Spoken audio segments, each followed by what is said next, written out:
Well, it was 15 degrees this morning, which means my propane tanks are all frozen. No forging, but I still want to make a new knife. What a perfect opportunity to make a no-forge Kiridashi.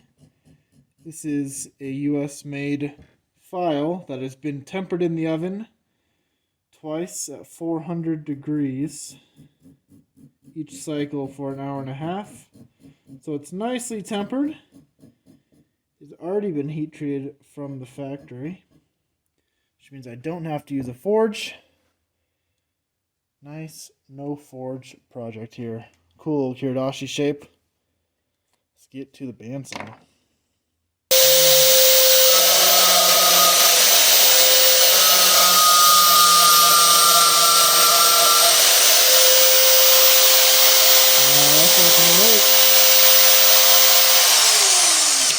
That just won't work. Well, these do not like hardened steel, so old-fashioned method here. I'll have to go really slow because I don't want to mess up the heat treatment on this.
Profile of the Kiridashi is all cut out with angle grinder. Look how thick this stock is.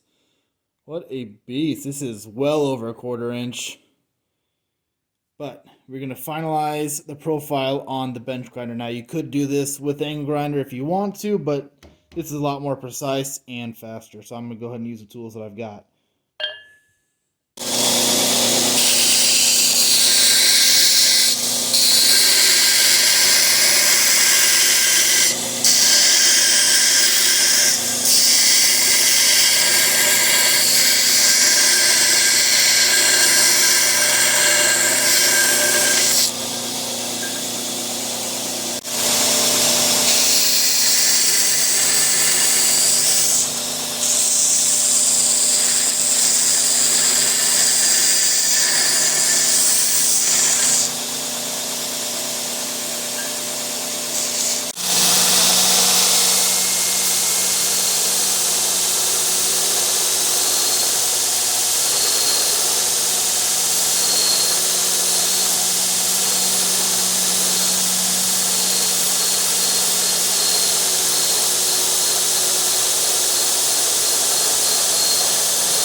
The profile of this little Kiridashi is complete. It is looking great. This side I ground perfectly flat, as I did with the cutting edge here. This is going to be a right-handed tool, so you want this to go flush with the wood, and then be able to mark exactly where it's at. So that's coming together very nicely. My next step is to kind of get this rounded out, make it more comfortable in your hand. I'm going to do a rock textured finish on it. I'm going to do that with my angle grinder and a grinding disc. This produces a lot of heat. So I'm going to mitigate that heat, one with the vise here. This will act as a big heat sink against the cutting edge. But periodically I will dip this in the water just to keep those temperatures down because I do not want to lose my good heat treat on this piece of steel here.